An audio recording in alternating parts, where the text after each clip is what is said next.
Ahí vamos. Genial, ya Dale. ahí estamos. Qué Bien. difícil, vamos, lo logramos. Vamos, Genial, sí, la vamos. tecnología. Sí, Bien, bueno, acá estamos. bien, qué bueno, chicas. ¿Cómo están? Qué gusto. Muy bien, muy bien. Gracias, igualmente. Bueno, a ver, Bueno, tenemos feedback, Bárbara, pero bueno, ya Vicky, estamos. arrancamos de vuelta. Arranquemos, bueno, creo que igual para aprovechar el tiempo, nada, comentarles que la idea era que se presentara cada una después de de la presentación que hicimos recién, y que bueno, que estamos haciendo este vivo porque nos parece fundamental hablar de las violencias y de los abusos sexuales, en este caso en las infancias, y que para mí es un placer enorme poder estar charlando con las dos y que, bueno, Bárbara, nos hayas dado como este espacio tan importante, tu experiencia, tu especialidad, a mí me parecen sumamente importantes para poder abordar esta temática, así que bueno, eso, que tengamos la palabra ahora para presentarnos cada una y empezar el diálogo sobre este tema. Bien. Bueno, ¿querés empezar? Como quieran ustedes, ¿sí? La invitada de honor. Bien. Bueno, primero que todo les agradezco esta invitación. Para mí es un gusto poder compartir con ustedes esta tarde y me presento. Mi nombre es Bárbara Porter, soy psicóloga, doctora en psicología, llevo ya tiempo trabajando con mujeres, maternidades, niñez, y me interesa mucho, ¿cierto? A través del trabajo de investigación, también el trabajo clínico que hago, poder ayudar, ¿cierto? A erradicar finalmente todos los tipos de violencia, principalmente, ¿cierto? Por prevalencia a las mujeres y a la niñez. Y sin duda que una de esas violencias es el abuso, ¿cierto? El abuso sexual, que se da en ciertos contextos, tiene ciertas consecuencias, ¿cierto? Y que además se da en conjunto con otras violencias, que eso también está bueno que lo podamos hablar, ¿cierto? Porque no es un hecho aislado, cuando ocurre un abuso, no es un hecho aislado, se da en un contexto que facilita que ocurra aquello y que se cronifique en el tiempo, que eso es lo más grave, ¿sí? Así que gracias por invitarme. Gracias, gracias Bárbara, a vos. Bueno, mi nombre es Dice, Giselle Molina, soy profesora en Ciencias de la Educación, especialista en Educación y TIC, especialista en Educación Sexual Integral, militante, feminista, militante de la ESI. Mi bandera pedagógica en todos mis trabajos es siempre la educación sexual integral, siempre como bandera política y pedagógica es como mi frase célebre. Así que nada, trabajo con la educación sexual integral hace aproximadamente 15 años.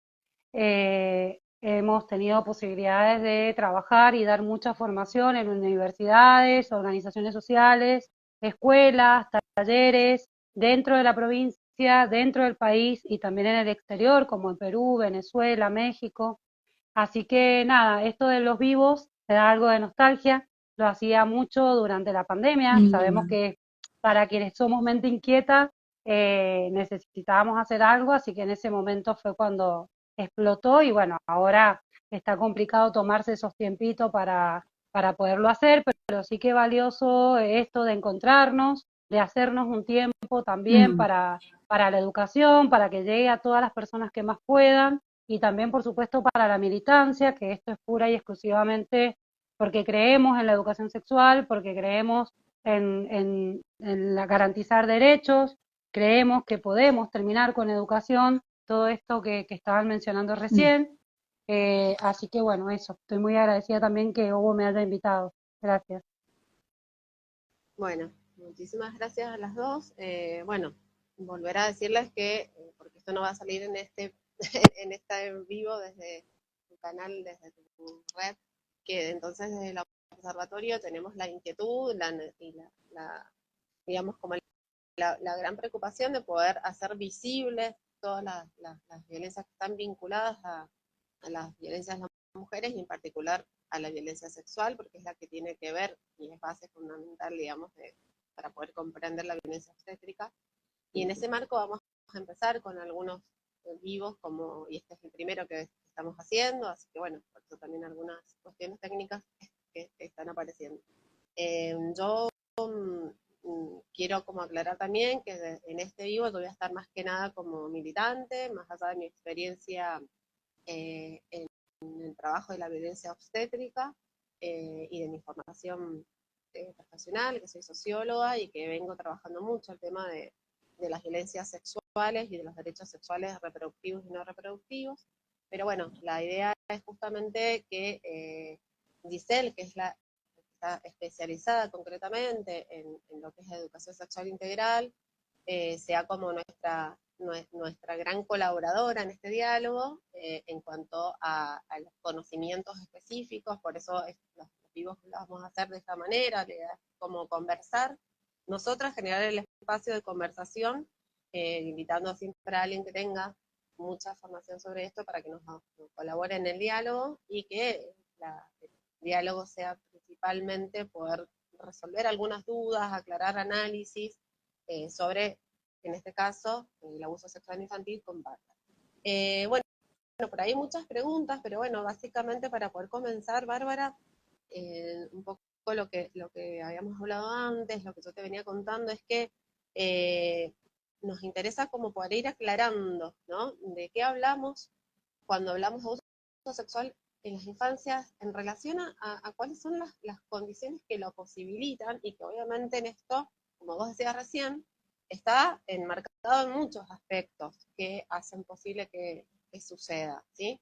Y en esto, por ahí cuando empecemos a hablar ahora de cuáles son las posibles condiciones, ahí vamos viendo entre nosotras con vos, si te parece, a dónde vamos profundizando, porque bueno, creo que claramente tu aporte tiene mucho que ver con esta mirada desde la psicología ecológica y que tiene en cuenta todos los subsistemas que van generando las posibilidades de que exista el abuso sexual en las infancias. Pero bueno, se puede ir haciendo hincapié en alguno u otro aspecto, de hecho también tiene mucho que ver con lo que nos van diciendo las personas que nos están viendo. Si quieren preguntar algo, va a ser súper bienvenido. Así que bueno, consultarte cómo tenemos que pensar en los grandes condicionantes del abuso sexual en las infancias. ¿Qué podrías decir? Sí. En principio, bueno, ahí vamos. Es una tremenda pregunta, ¿cierto? Y ahí yo creo que entra todo el modelo, tal como tú decías, ecológico. Si a alguien le interesa buscar el modelo ecológico de Bronfenbrenner, es como lo que utilizamos para poder comprender los fenómenos que ocurren en este microsistema que es la familia, ¿cierto? Que no está aislado de la comunidad, que no está aislado de lo social, las instituciones, la cultura, y quizás partir por entender que el fenómeno del abuso sexual es un fenómeno de dominación, ¿cierto? Lo que está a la base es un abuso de poder, ¿vale? ¿Por qué? Porque necesariamente hay una relación asimétrica en la cual un adulto, ¿cierto? Ejerce violencia, ¿cierto? Sobre una persona en situación de vulnerabilidad, que en este caso puede ser un niño o niña, ¿vale? Ahora, esta situación de dominación se ve favorecida en ciertos contextos que generalmente están vinculados o se dan dinámicas de violencia en el contexto en el cual se ejercen. Distintos tipos de violencia. Una de ellas es la violencia machista, ¿cierto? La violencia de género, que generalmente cuando hay abuso sexual, en la gran mayoría de los casos hay antecedentes de violencia hacia la madre de esos niños y niñas, ¿ya? También otro factor que posibilita, ¿cierto? El abuso tiene que ver con el contexto, la comunidad, que no hay justamente lo que ustedes se dedican, no hay una educación sexual, los niños y niñas no saben nombrar sus partes, los abusadores también es muy importante entender que, bueno, la gran mayoría de los abusadores son de género masculino, ¿cierto? Sabemos que más del 90-95% de los perpetradores son de género masculino, hay mujeres también, pero son en mucho menor grado, y más del 80% de los perpetradores son del círculo cercano a los niños y niñas. Generalmente padre, padrastro, tíos, primos, ¿cierto? Personas que circulan. Por lo tanto, tenemos que entender que el abuso no ocurre de un día para otro. El abuso es un proceso que tiene distintas etapas y tenemos que comprenderlo como un proceso en el cual el perpetrador va poco a poco sometiendo a ese niño a través de distintas técnicas, ¿cierto? Hasta lograr perpetrar el abuso sexual, y luego viene todo lo que es el control, ¿cierto? A través del miedo, el amedrentamiento, y finalmente lo más probable y lo que se incluye siempre dentro de los ciclos del abuso sexual es la retractación luego de la develación. O sea, si lo pudiéramos poner en pasos, hay una primera etapa que es como de seducción. Generalmente los perpetradores detectan a niños y niñas que están en situación de vulnerabilidad, por ejemplo, que los papás se están divorciando, que ese niño o niña tiene alguna carencia afectiva, ¿cierto? Se acercan como para poder cubrir esa necesidad. Por lo tanto, los niños y niñas generan un vínculo de afecto con esa persona y empiezan a generar confianza. Luego el abusador empieza a tener como pequeños secretos que no necesariamente tienen que ver con la conducta sexual, sino como para generar este lazo de intimidad, ¿cierto? Con ese niño o niña, hasta que finalmente ejerce el abuso, ¿cierto? Que no sé si Instagram me va a permitir entrar en detalle, pero tenemos que entender que no solamente es el acto sexual, sino que hay muchos otros tipos de abuso, como la exposición a ciertos contenidos, ¿cierto? Otro tipo de conductas que no necesariamente incluyen lo que típicamente se conoce como una violación, por ejemplo. Y luego de eso viene la utilización de estas otras técnicas, que es amedrentar, avergonzar a la víctima, ¿cierto? Para que mantenga el silencio, y cuando la víctima finalmente rompe el silencio y ocurre la develación, que eso es en menos del 30% de los casos las víctimas hablan, en un 30% de los casos finalmente los niños y niñas pueden hablar. Ahora, igual ahí me gustaría decir algo respecto al tema de la develación, y por eso, por lo menos acá en Chile, no sé cómo será en Argentina, se promulgó la ley que se llamó derecho al tiempo, porque no necesariamente un abuso se va a develar inmediatamente luego después de haber sido abusado. Hay muchas personas, yo trabajo con mujeres que han sido abusadas en su niñez y que finalmente ahora pueden finalmente expresar, ¿cierto?, lo que vivieron. Entonces, ocurre la develación, y esto es muy importante de entender, sobre todo para los procesos judiciales, que se tiene que entender como un paso más dentro del proceso, generalmente la retractación, porque tenemos que entender que el abuso necesariamente ocurre en un sistema que está generando control sobre la conducta de ese niño o niña. Por lo tanto, si al momento de la develación el niño o niña encuentra una respuesta que duda, ¿cierto?, que es ambivalente o que derechamente lo culpa, lo más probable es que ese niño se retracte, aun cuando obviamente el abuso haya ocurrido.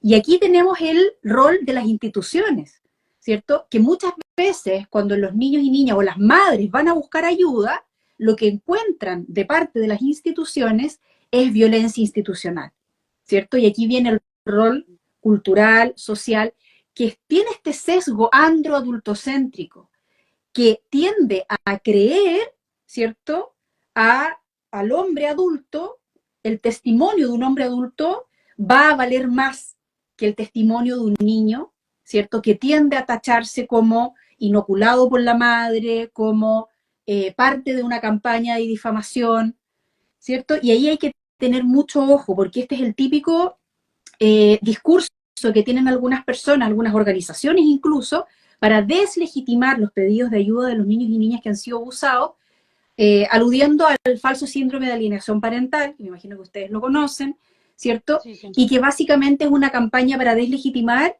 los abusos, y es muy importante entender que en la experiencia traumática, mucho más importante que el relato es el síntoma, ¿vale? Y un niño o niña no puede falsear un síntoma.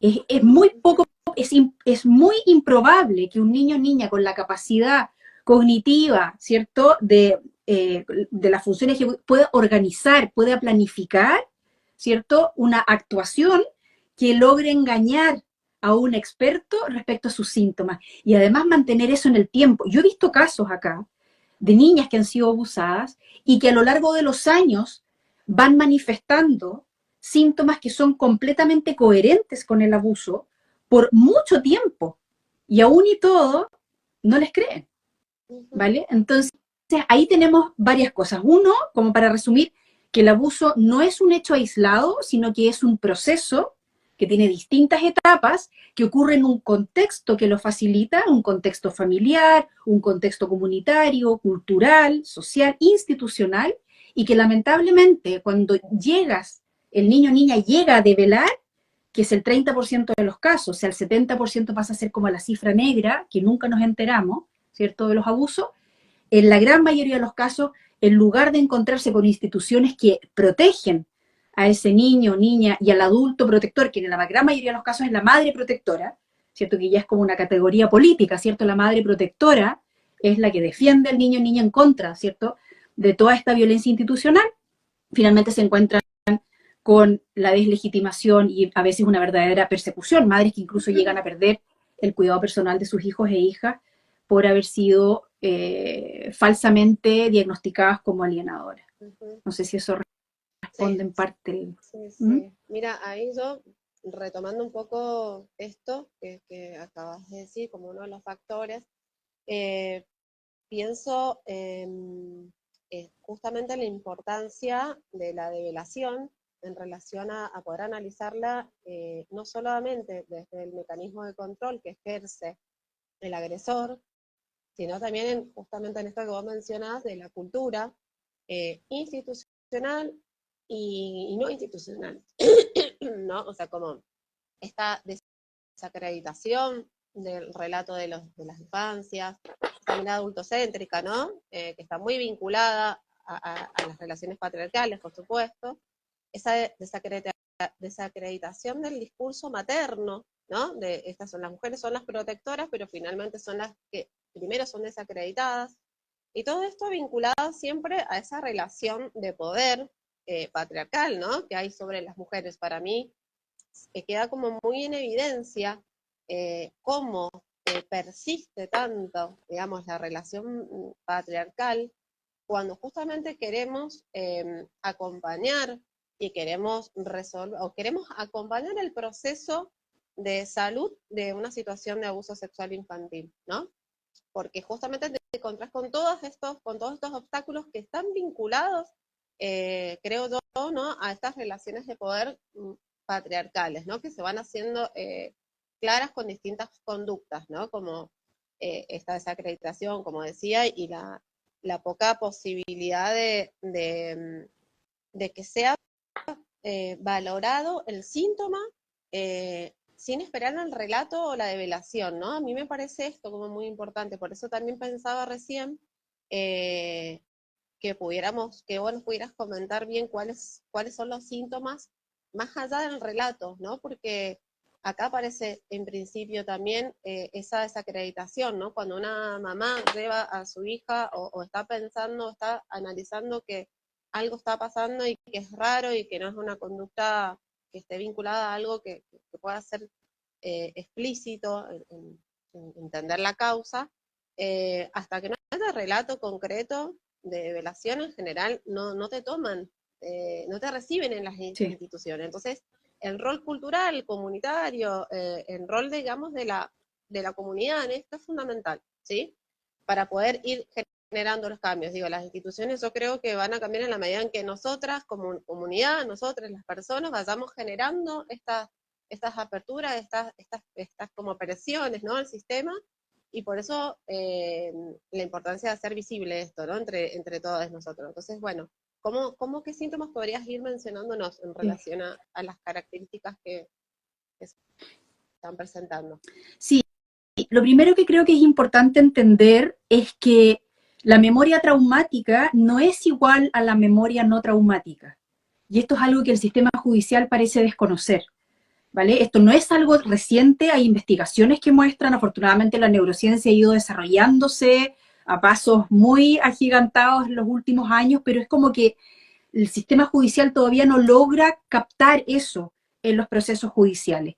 Y una cosa muy importante, voy a entrar al tema de los síntomas, y por eso quiero definir un poco el tema de las memorias, porque generalmente el pivote que define, ¿cierto?, el éxito de un proceso judicial es el relato del episodio, y como que se tiende a discriminar la veracidad de un hecho en tanto el relato de ese episodio sea coherente, sea siempre el mismo, el niño tenga exactamente claro dónde estaba, cuándo ocurrió, qué fue lo que ocurrió, y que si se lo preguntan 3, 4, 5 veces, el niño o la niña pueda relatarlo exactamente igual. Y cuando hay incoherencias, cuando hay lagunas, cuando hay contradicciones, tienden a decir, no, está mintiendo. Aun cuando ese niño o niña presente una serie de síntomas, signos y síntomas, ciertos físicos, emocionales, cognitivos, que dan cuenta de la experiencia traumática, ¿vale? No quiero extenderme mucho en esto, pero sí creo que es importante entender que la memoria traumática no es igual a la memoria natural, simplemente porque el cerebro no está funcionando de la misma forma cuando nos sentimos abrumados por el terror que implica, por ejemplo, un abuso, ¿ya? Y aquí quiero hacer mención a una parte del cerebro que es fundamental. Ahora que nosotras estamos hablando, nuestro tálamo, ¿cierto? Que es una parte del cerebro que está encargada de integrar nuestra experiencia, ¿vale? La información que está entrando por nuestros 5 sentidos a través de la vista, el olfato, el oído, el tacto, ¿cierto? La propiocepción, la sensación del cuerpo, es una experiencia coherente, integrada, ¿vale? Por lo tanto, eso pasa al hipocampo y se memoriza como una experiencia holística, ¿vale? Por lo tanto, mañana cuando a ustedes les pregunten ¿qué hicieron ayer en la tarde? Van a decir, no, tuvimos un live en Instagram con Bárbara, hicimos esto.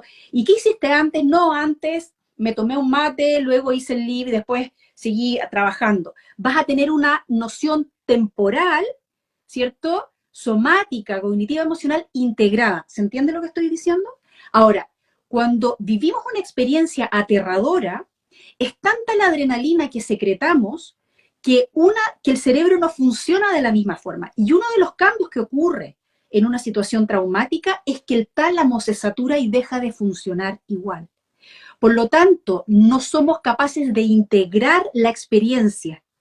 Por lo tanto, la memoria traumática que ocurre mientras el tálamo no está funcionando de la misma manera, se va a recordar de manera fragmentada, ¿vale? Se va a recordar de manera fragmentada.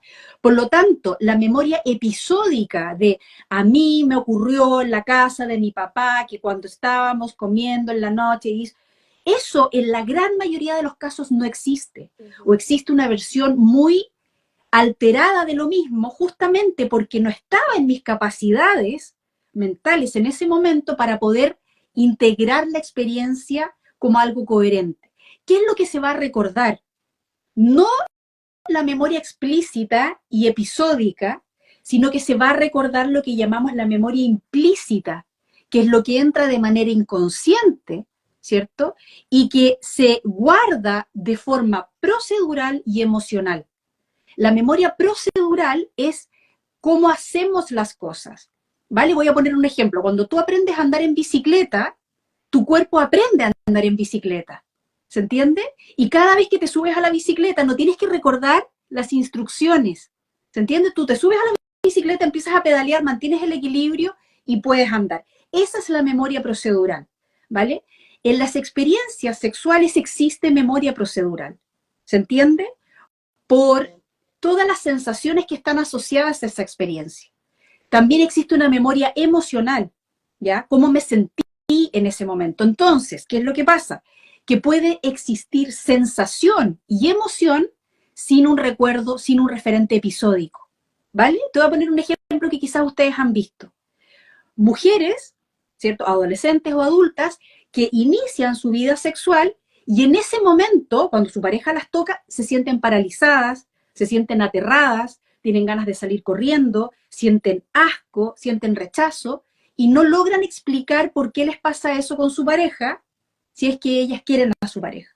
Y al poco andar empiezan a ocurrir estas sensaciones de reexperimentación con estos recuerdos fragmentados y finalmente llegamos a entender que hubo un abuso que luego se encapsuló. ¿Se entiende lo que estoy diciendo? Entonces, lo que suele ocurrir, ¿cierto? Es que lo primero que vemos es el síntoma, no el relato, ¿vale?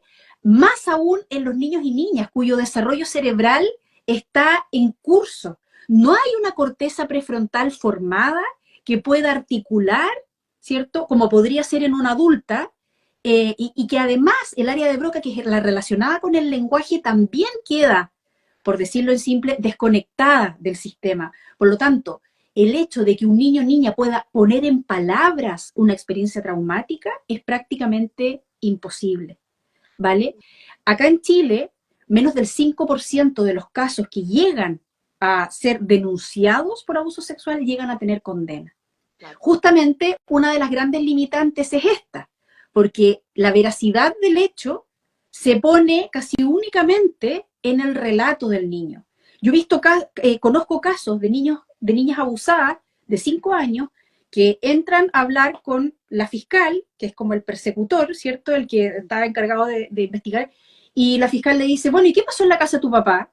La niña obviamente se angustia, ¿cierto? No le sale palabra, sale corriendo de la sala, huyendo, y la fiscal dice, bueno, si es que la niña no va a colaborar, entonces vamos a cerrar la causa, ¿vale?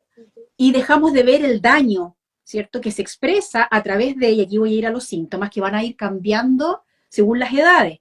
Pero, por ejemplo, los preescolares, que es cuando más cuesta, porque ahí obviamente que el recurso verbal es mucho menor. Los niños están recién aprendiendo a integrar el lenguaje, por lo tanto es mucho menos probable que puedan verbalizar. Muchos niños ni siquiera conocen el nombre de las partes. Y aquí hay una estrategia que utilizan los abusadores, que es que le cambian el nombre a las partes del cuerpo, para que cuando el niño o niña hable, se refiera a cosas que los adultos no sean capaces de entender. ¿Se entiende? Entonces, nombran los genitales, por ejemplo, la boca, las otras zonas erógenas, con nombres diferentes a los que realmente tienen, ¿vale? Entonces, ¿cuáles son los síntomas? Aquí yo distinguiría 3 grandes como grupos de síntomas. Uno son los síntomas externalizantes, que ya los voy a explicar. 2, los síntomas internalizantes. Y 3, los síntomas psicosomáticos, ¿ya? Los síntomas externalizantes son todo lo que el niño o niña expresa hacia afuera y generalmente son lo que más ruido hace. El niño no se puede concentrar, está inquieto, está más peleador, ¿cierto? Está más agresivo con sus compañeros, con la mamá, no se puede quedar sentado en el colegio, del colegio llaman que el niño está peleándose con los compañeros, que no hace las tareas, no hace las labores, se le pierden las cosas, está oposicionista, ¿vale? Eso es todo lo externalizante. Los síntomas internalizantes, que hay otros niños y niñas que reaccionan hacia adentro, es el niño que tiende a dejar de hablar, se aísla de los demás, está muy apegado a la mamá, no se quiere separar, no quiere ir al colegio, ¿cierto? Está más invadido por la ansiedad, ¿cierto? Por el llanto, la tristeza, y está más apagado, apagada, no quiere salir a jugar, lo que antes le interesaba ya no le interesa, se tiende a aislar en el colegio o definitivamente no quiere ir al colegio, ¿vale? Y los síntomas psicosomáticos que tienen que ver con dolores, dolor de estómago, dolor de cabeza, problemas gastrointestinales, que el niño empieza a tener, por ejemplo, vómitos o empieza a tener problemas gástricos, ¿cierto? Empieza a tener alergias, también la encopresis, la enuresis en niños que ya controlaron esfínter, que súbitamente dejan de controlar esfínter, y obviamente también todo lo relacionado al sueño, ¿cierto? Cuando empiezan a tener pesadillas, terrores nocturnos, ¿cierto? Todo eso hay que verlo en conjunto. Obviamente que un síntoma aislado no es suficiente, ¿cierto? Pero cuando uno empieza a ver que a partir de un cierto momento esto ha ido increciendo, que el niño, por ejemplo, se resiste a ir a la casa del papá, o se resiste a ir a la casa del abuelo, o se resiste a estar a solas con ciertas personas, que empieza a tener conductas,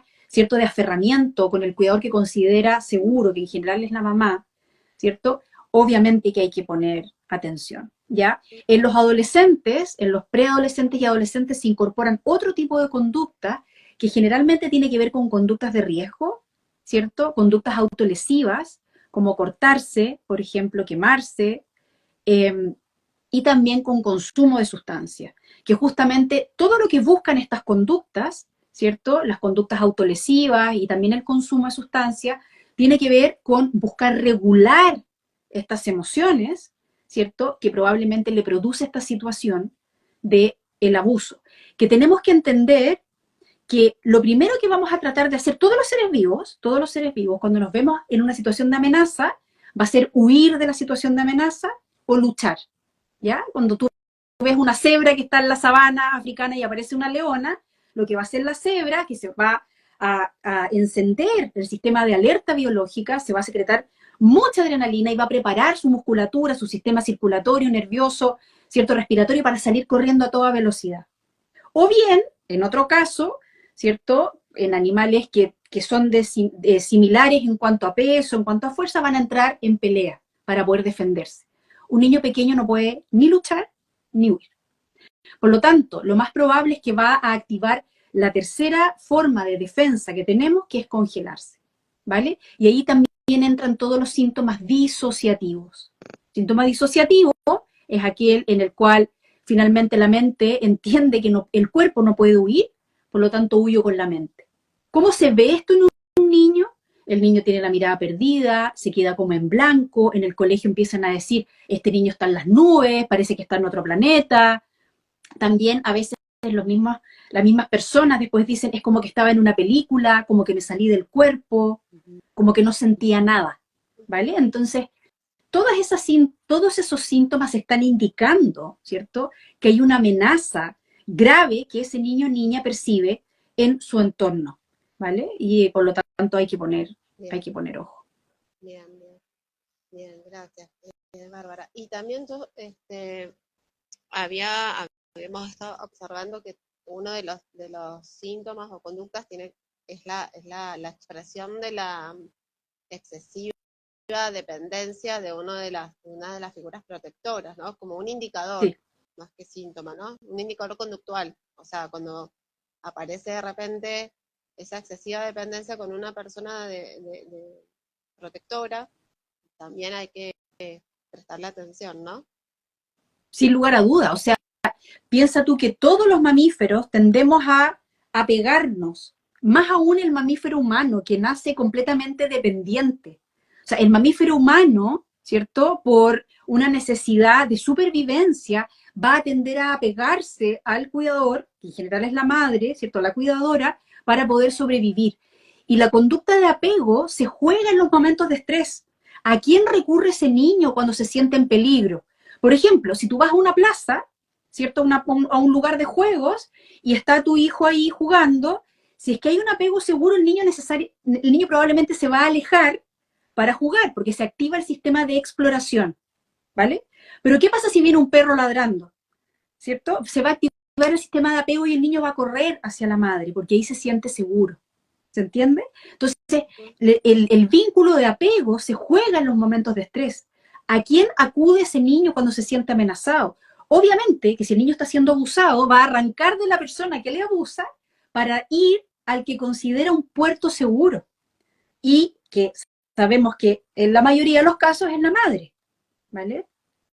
Por lo tanto, la conducta de aferramiento es un indicador, ¿cierto? Tal cual. Bien, porque, bueno, esto que recién justamente alguna de las chicas mencionaba, esto que decías al comienzo, ¿no? Cómo se subestiman todos los indicadores y los síntomas y los signos cuando no hay develación, digamos, ¿no? Entonces, importante saber que hay que prestarle atención como algo que indica que algo no anda bien en el niño, la niña, cuando presenta alguna de todas estas conductas y sintomatologías que has mencionado y sobre todo cuando permanecen, ¿no? No es que es un día expresó este malestar, sino que evidentemente se va a ir observando como algo que permanece, ¿no? Esa era otra de las cuestiones que analizábamos cuando nos pusimos a leer un poquito sobre esto, ¿no? Como no es una angustia de un día, sino como, bueno, hay algo que está permaneciendo, entonces hay que prestarle atención. Obviamente, siempre, ¿no? O sea, cuando hay alguna expresión de malestar, está indicando que algo no anda bien, entonces tenemos que, como adultos protectores, tomar ahí ese rol de ver qué está pasando con esta niña. Pero cuando hablamos de abuso sexual infantil, prestarle mucha atención a la articulación, a que van acompañados, y estar en esto seguras y seguros de que, bueno, algo está pasando y yo voy a tomar carta en el asunto, digamos, más allá de que las instituciones a veces nos rechacen, nos digan, no, no pasa nada. ¿Cuántas veces hemos conocido casos de mamás, justamente, que a lo mejor están con, su hijo tiene, no sé, problemas de estreñimiento, ¿no? Permanente, van a la médico, pediatra, y no hay un llamado de atención frente a esa problemática. O sea, realmente a nosotras nos llama mucho la atención que algunos profesionales de la salud no estén advirtiendo la relación de estos indicadores con una problemática más profunda, ¿no? Que no sea solamente un problema digestivo, ¿no? Nos pasa acá en la provincia, por lo menos, digamos, con las experiencias que hemos tenido. Bueno, acá también ha pasado no solamente en términos de abuso sexual, sino que de maltrato grave, que han habido casos de niños y niñas que han sido finalmente asesinados, ¿cierto? Han terminado muertos, y que en un maltrato extremo, que no era la primera vez que ocurría. El niño tenía lesiones previas, tenía fracturas que habían sanado. O sea, uno dice, bueno, ¿qué pasó con los profesionales que atendieron a ese niño o a esa niña antes? ¿Cómo no saltan las alarmas de que algo está pasando aquí, ¿cierto? Entonces, claramente ahí hay una necesidad, ¿cierto?, de formar a los profesionales de la atención primaria de salud, de los consultorios, de los hospitales, y también, por supuesto, a los funcionarios del sistema proteccional y judicial también, ¿cierto?, para poder detectar y validar, y también saber cómo recabar la información, ¿cierto? Porque no es posible que un adulto o adulta le pregunte a una niña de 5 años abusada qué fue lo que pasó con su papá. Sí, ¿cierto? Tiene que haber ahí una expertise. Por eso tan importante esto. Ojalá podamos tener más vivos sobre esto, porque digo, si no tomamos el rol nosotras, ¿no? Y nosotros los adultos protectores, frente a esta atención, ¿sí? Si las instituciones no lo están haciendo, por distintos factores, esto, ¿no? Volvemos a decir, esta desacreditación, esta manera de sostener los vínculos, ¿no? Las relaciones de poder. Algo está pasando, ¿no? Que cuando nos piden solamente ir a denunciar en el caso que da de violación, cuando reúne todos los síntomas e indicadores, algo pasa, ¿no? ¿Por qué no hay voluntad de acceder a la causa real de ese malestar cuando hay un responsable, que generalmente, como vos decías, es un varón? Y acá aparece, ¿no?, el tema de la importancia de salir del silencio y sancionar, ¿no?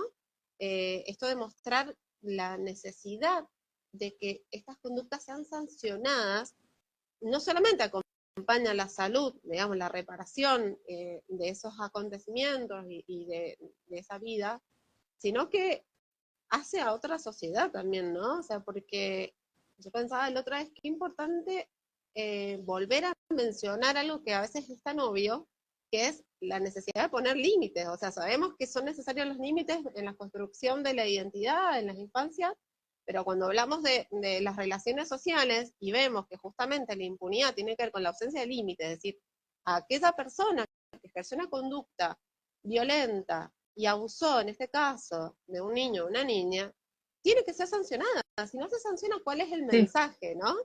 Sí. Claro, una total impunidad, ¿cierto? Y quería mencionar también un fenómeno que quizás ustedes han visto, que en inglés la sigla es DARVO, que es Deny Attack Reverse Victim Offender, que lo voy a traducir, que quiere decir que generalmente el agresor o el abusador ejerce el maltrato o el abuso. Lo que ocurre después es que niega el abuso, ¿cierto? E invierte la víctima como si fuera la ofensora y él queda como víctima. ¿Se entiende? Entonces, este es un fenómeno que se da en todos los tipos de violencia, ¿vale? En todos los tipos de violencia, quien ejerce la violencia, ¿cierto?, no solo va a negar haber ejercido ese maltrato, sino que además va a tratar de aparecer ante los otros como si él fuera la víctima, ¿cierto? Esta mujer que me difama, esta mujer que está despechada, esta mujer que quiere dinero y por eso me difama de esta manera, que está utilizando el sistema judicial para alejarme de mis hijos, ¿cierto? Y el personal que no está preparado, que no es experto, cae, Tal cual. cae.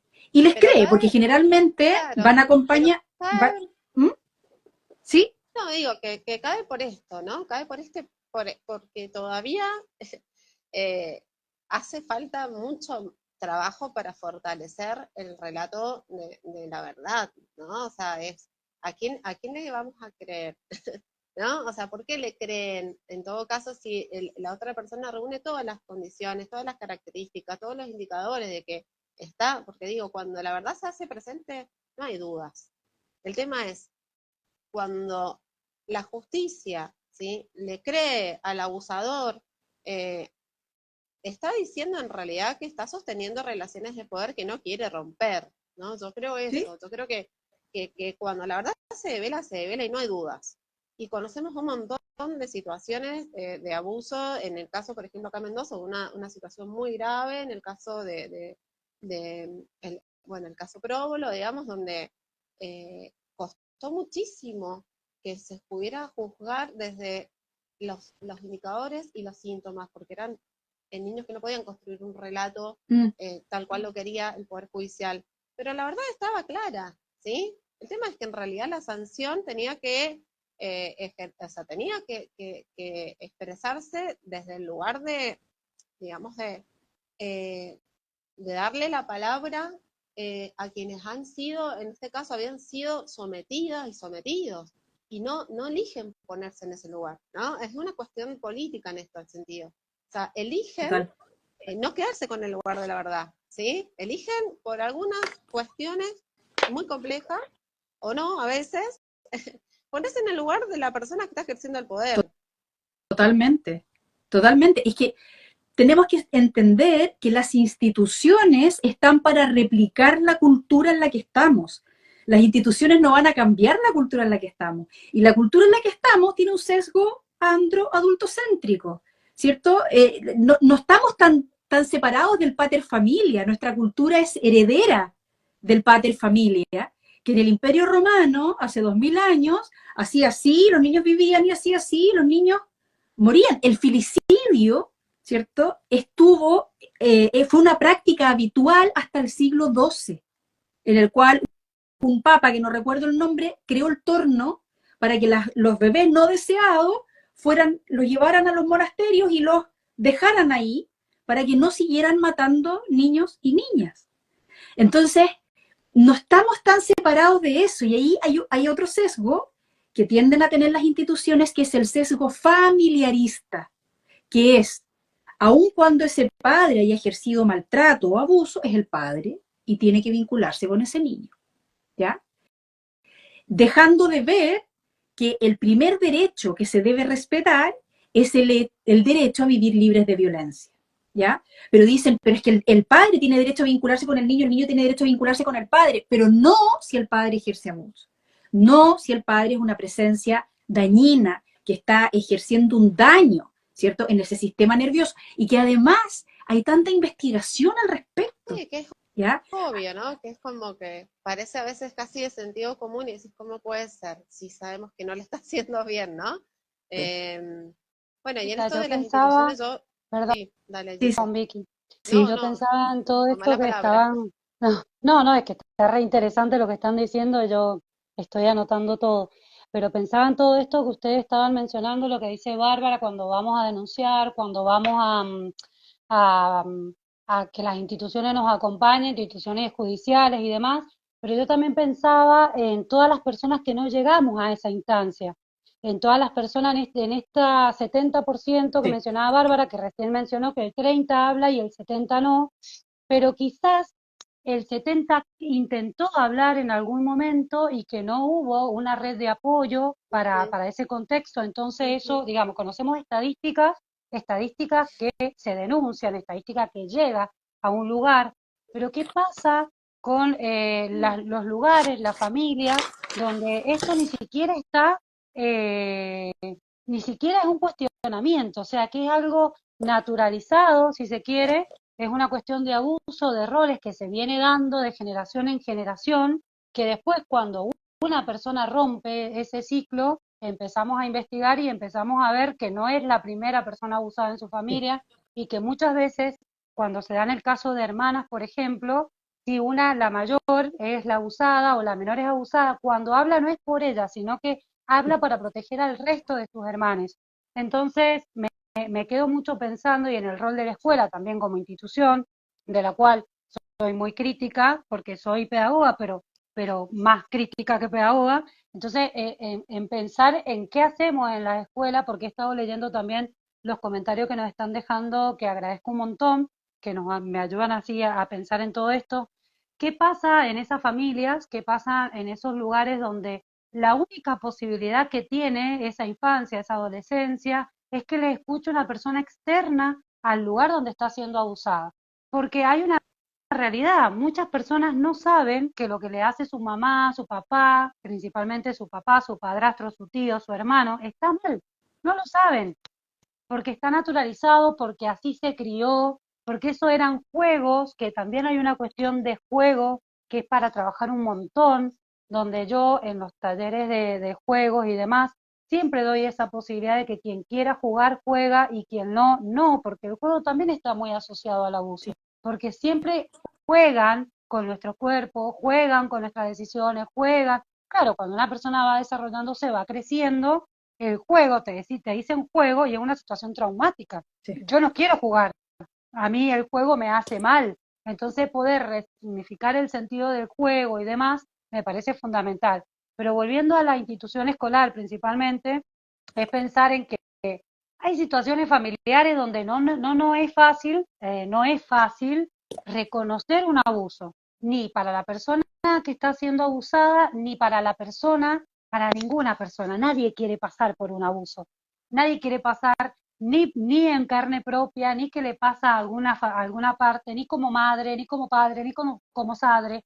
No hay forma en que nuestra mente, que seguramente Bárbara lo va a explicar mucho mejor, pueda aceptarlo de buena manera. Y en función de eso, respondemos como podemos y respondemos como nos sale, porque también se nos activan un montón de abusos previos que quizás estaba totalmente anulado, que quizás nunca en la vida había pensado, y porque mi hija o mi sobrino o quien sea vino y dijo un comentario, a mí se me dispararon todo lo que me había pasado de niña y no supe qué hacer.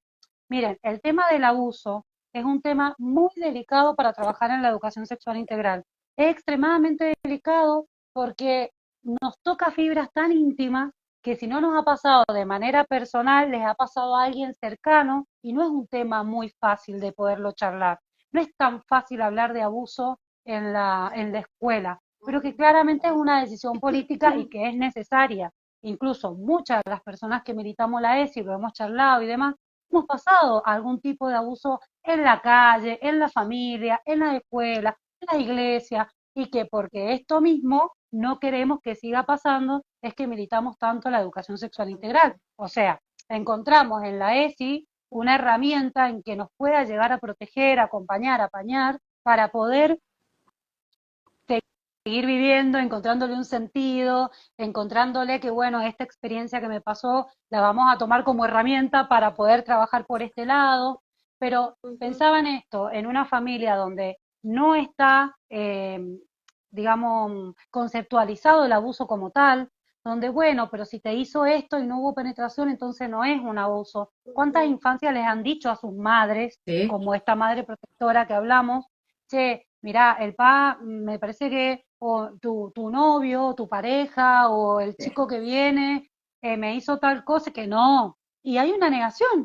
Sí. Y si es lo que decía Bárbara al principio, si ya nos dice que no, nuestra vieja, que es la persona que me cuida, si ya mi papá, que es la persona que me cuida, me da de comer, me hace que haga esto, capaz que no está tan mal.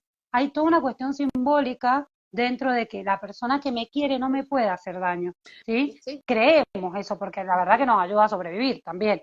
Pero ahí Claro. está la importancia de la ESI y ahí está la importancia de poder tener en claro que cuando hablamos de educación sexual integral en las primeras infancias, ¿sí? En el nivel inicial, desde que una persona nace, podemos pedirle permiso para cambiar el pañal, hacer esa costumbre de decir, mira, permiso, voy a cambiarte. El otro día cambié a mi sobrina, fue la primera vez, porque ya mis hijas están grandes, fue la primera vez que yo pedí permiso para poder cambiar un pañal. Y la miro a la gorda y le digo, ¿también me dejas cambiarte el pañal? Sí, la tía te va a abrir el pañal, ¿sabes? Te va a limpiar la cola con esto. Sí, y tiene 1 año y medio, Sí, ¿me entendés? Y sí, ella sí, me decía pero que sí, o me decía que no. Sammy, ¿me das un beso? Sí, Sammy, ¿querés que te dé otro beso? No, porque está aparte de educada en que la- puede elegir un sí y un no. claro, ¿Sí? Sí, porque decime, aparte va Vicky. incorporando, no, que cuando uno le va preguntando, va incorporando, ¿no? O sea, imagínate qué importante incorporar desde tan pequeña que te pregunten, o que te digan, ¿puedo? Permiso, voy a hacer esto. O sea, es como muy diferente a las crianzas que hemos tenido en general. Yo, bueno, como está faltando poquito, porque, bueno, Giselle, sobre todo, vos dices, tenés que cortar, ¿no? En un ratito. Sí, me tengo que ir a trabajar. No sé cuánto nos Sigo, queda, sigo, claro. sigo en una. Hay algo, más allá de que hay muchas cosas que están quedando y que nos dan ganas de seguir hablando, y bueno, después vemos si hay oportunidades de continuar, me parece que estaría buenísimo, bueno, ahí lo evaluamos. Retomo una pregunta que hizo una de las chicas que recién escribió, que me parece importante para ir dándole un cierre, es cómo podemos reparar en un niño o niña, ¿no? ¿Cómo se puede acompañar la necesidad de sanar? eh, Sabemos, y en esto aclaro que tenemos la conciencia y la convicción de que solas y solos no, que tenemos que estar acompañadas, las personas que acompañamos a los niños para que sanen, pero bueno, ¿cuáles son algunas pautas para poder ahí tener en cuenta como comunidad, como agrupaciones, como colectivos, como mamás, para que las niñas puedan sanar en una situación de abuso? Lo primero es creerles. Lo primero es que sientan que los escuchamos y que validamos su experiencia. Los investigadores en trauma, fíjate que dicen que lo que produce el trauma no es tanto la experiencia aterradora, sino la falta de apoyo, ¿vale? O sea, vives una experiencia aterradora, vas a buscar a alguien y ese alguien te apoya, eso ya puede prevenir que se instale un trauma complejo, ¿vale? Por lo tanto, el rol del entorno es fundamental, ya sea una persona dentro de la familia, la madre, la tía, la prima, la abuela, o fuera, tal como decía Giselle, hay veces que dentro de la familia existe una negación, porque admitir el abuso es Claro, desestructurar la familia, ¿cierto? totalmente, Es es lo que develar, siempre trabajamos en las escuelas. Sí, totalmente, es develar las redes de poder que hay y finalmente desarticularlas. Por lo tanto, requiere de una persona suficientemente valiente como para ir en contra de lo que, del orden, ¿vale? Entonces, lo primero es validar, ¿vale? Tenemos que entender también que muchas veces las comunidades escolares son maltratantes. Por lo tanto, puede ser que también invaliden, ¿cierto? totalmente. Cualquier petición de ayuda de la niñez. Entonces, lo primero es entender que ese niño o niña no quiere lo que le está ocurriendo. Por lo tanto, si va a pedirte ayuda es porque está desesperado o desesperada. Lo más probable es que si no encuentra un eco, el niño o niña va a preferir inmolarse, tal como decía, va a preferir inmolarse, mantener el silencio, para mantener la homeostasis familiar, ¿vale? Porque ese niño Sí, no puede luchar, no puede huir, va a disociarse, ¿ya? Lo primero es creerle, buscar ayuda profesional, y una cosa sumamente importante, que por eso nosotros hemos tratado tanto en la ley integral contra la violencia a la mujer, de incluir a los niños también como víctimas de violencias, ¿ya? Para poder ser protegidos. ¿Por qué? Porque el organismo solo se va a reorganizar cuando se sienta a salvo. No se puede reparar un abuso si ese niño o niña tiene que ver al abusador todas las semanas. No se puede reparar un abuso si ese niño o niña sabe que el abusador en cualquier momento puede llegar a su colegio a buscarlo, ¿cierto? Necesitamos que la exposición a esa fuente de amenaza sea cero. Cuando es cero, ahí se puede empezar la reparación. Ahora, no quiere decir eso que no pueda haber un acompañamiento terapéutico antes, ¿cierto? Lo que estoy diciendo es que ojalá la celeridad del proceso terapéutico vaya de la mano de lo jurídico, ¿cierto? De las condiciones legales que permiten que ese niño o niña y esa madre o esa figura protectora, sea quien sea, estén resguardadas. Porque lo más probable es que ocurra el dardo, que el agresor, ¿cierto?, si tiene contacto con ese niño o niña, con esa madre, va a ejercer todos sus recursos, ya sea de seducción, de amedrentamiento, de victimización, para tratar de que ese niño o niña se retracte. Y sabemos que cuando un niño o niña se retracta, la justicia no es capaz de ver que eso es parte del abuso, ¿cierto? Y terminan cerrando las causas. ¿Se entiende a lo que voy? Entonces, creo que aquí acompañarse, si eres el adulto o la adulta que está acompañando a ese niño, tampoco te puedes quedar sola, porque es demasiado el estrés, ¿vale? Buscar colectivas, buscar asociaciones como la de ustedes, valerse de otras madres que están, madres protectoras, ¿cierto? Que pueden hacerte este acompañamiento empático, acogedor, contenedor, porque estos son procesos largos y muy desgastantes, ¿vale? Entonces eso es lo que en resumen podría decir.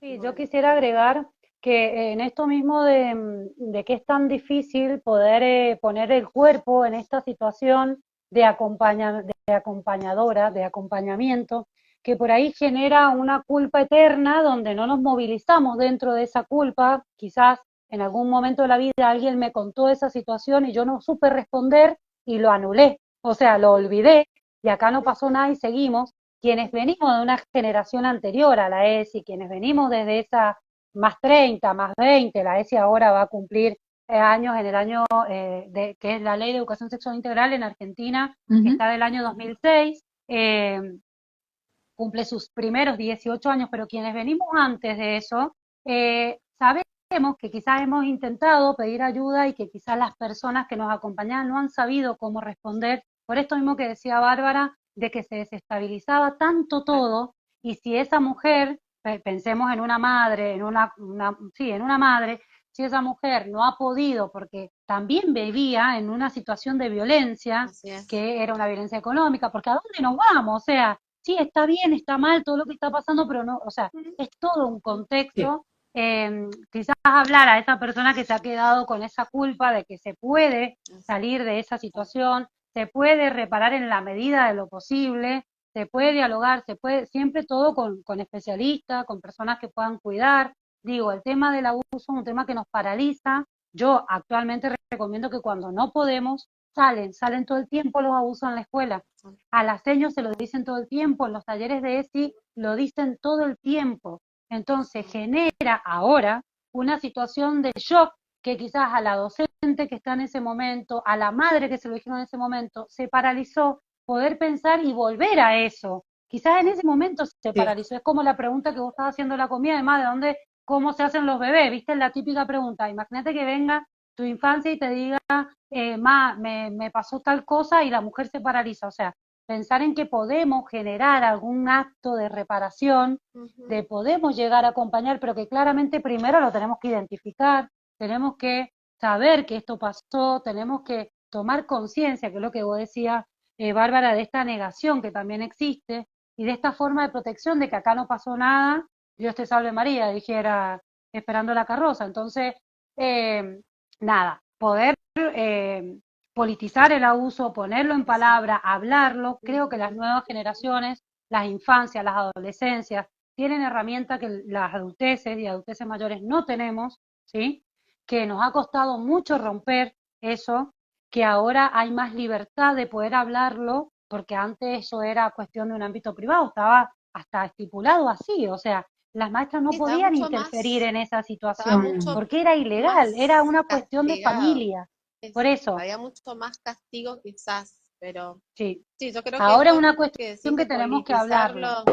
Sí, yo creo que esto que decís de politizarlo me parece que tiene que ver con pensar en hacerlo visible y tal cual como vos lo decís, la ESI ha posibilitado que de esto se hable, porque cuando a mí me llegaba, o sea, escuchaba por ahí de esto que les cuesta hablar, es mejor no preguntar porque va a hablar cuando quiera. Yo decía, qué raro esto, ¿no? Porque en realidad va a hablar cuando quiera, cuando vos estás dando clase de ESI, salta.